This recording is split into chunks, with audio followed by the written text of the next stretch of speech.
In this video, I'm gonna teach you how to add Trezor to MetaMask. It's a very easy process, so make sure to follow along. You can easily pair and connect your Trezor with your MetaMask wallet.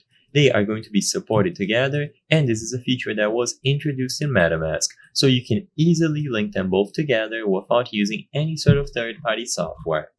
To do this, go over to MetaMask either on Chrome or Firefox, so just open the extension and access your account.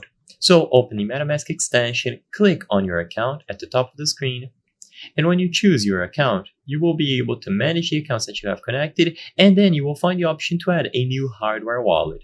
So all that you have to do is choose Add a New Hardware Wallet. This is where you will be able to find the option to add a Trezor.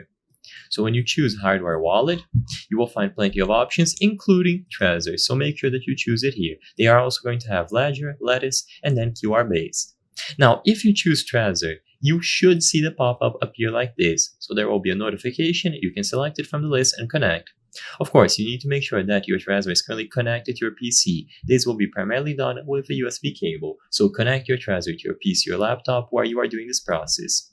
And upon choosing it from the list, you can use the connect option. As you can see, they say the same thing here.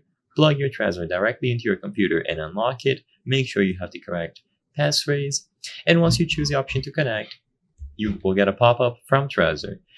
Allow the permissions needed for MetaMask to function. You can allow once for this section or tick this box so that it is always allowed. And now you will be able to manage your accounts inside of MetaMask.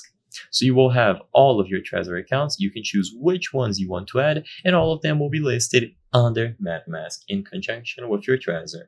I hope I was able to help you on how to add Trezor to MetaMask. If this video helped you, please be sure to leave a like and subscribe for more very easy tips. Thank you for watching.